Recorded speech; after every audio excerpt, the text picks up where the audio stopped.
It seems that SpaceX has just delayed the launch of its Falcon 9 rocket, the one that carries the Starlink satellite prototypes to space, until February 21, citing additional evidence as the reason behind the reprogrammed launch.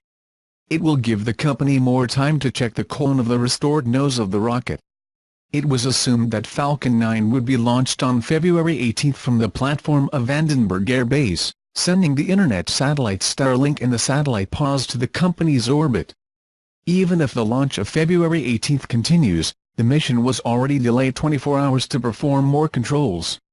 SpaceX announced the delay on February 17, saying it needed more time to check the Falcon 9's improved payload fairing, the cone-shaped structure on the Falcon 9 that protects the cargo, things the rocket carries as it advances through space.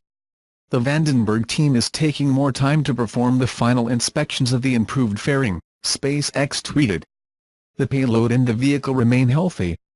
Due to the mission requirements, we now aim for the peace launch on February 21. Falcon 9 is one of the SpaceX line of reusable rockets, which represent a revolution in the space industry.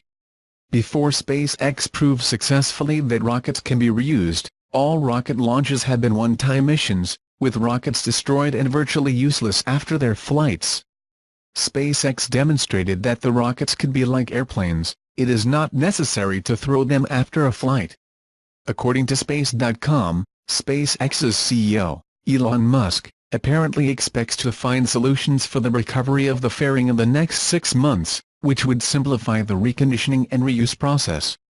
Even so, the current state of the rocket is already impressive.